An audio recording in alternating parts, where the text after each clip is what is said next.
È ottimista sull'esito del ballottaggio per la presidenza della provincia di Crotone Stanislao Zurlo, candidato della coalizione di centrodestra, che si opporrà a Ubaldo Schifino. Noi riteniamo che riportando i 26.800 elettori siamo certi di poter vincere queste elezioni. Non so se gli elettori che hanno votato Schifino se riverranno a votare, questo lo vedremo giorno 21 e 22. È soddisfatto del risultato ottenuto che, pur non avendo superato il 30% dei consensi, per il centrodestra è storico, visto che gli ha consentito di approdare al secondo round delle elezioni che nelle 3 precedenti competizioni aveva visto l'affermazione del centro-sinistra al primo turno. Risultato storico perché mai il centrodestra era andato al ballottaggio in una provincia storicamente rossa come quella di Crotone. È stata una campagna elettorale particolare dove i due gruppi di potere a sinistra si sono confrontati in maniera, in una guerra intestina all'ultimo voto ed è stato, normale che questi due apparati hanno preso anche di voti nel centrodestra. Si presenta come l'uomo del cambiamento, capace di innovare la politica e quello che definisce il malgoverno della sinistra in questi ultimi 15 anni di provincia. Noi siamo sicuri di offrire un cambiamento, una rottura da vecchi schemi, un modo nuovo di fare politica.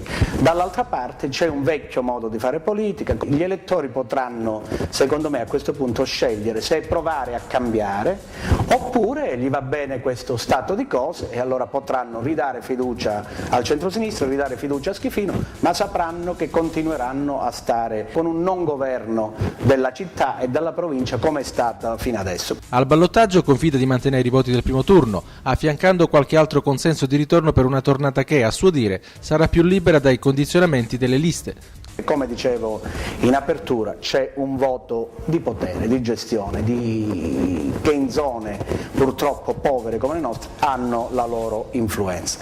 È innegabile che da questo momento inizia una campagna elettorale differente, in cui finalmente si potrà parlare, in cui l'elettore sarà più libero, sarà svincolato dall'impegno che può avere con l'assessore, col proprio medico. Circa gli apparentamenti, l'interlocutore privilegiato è l'UDC, anche se non manca il dialogo con le altre forze.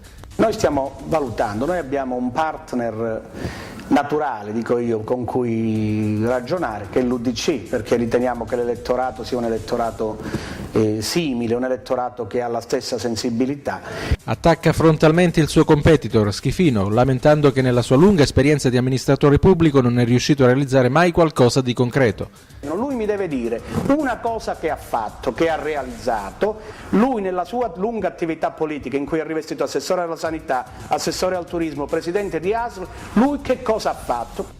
Tra le priorità di governo della provincia, l'esame del bilancio e puntare tutto con l'aiuto governativo sulla bonifica e sul turismo.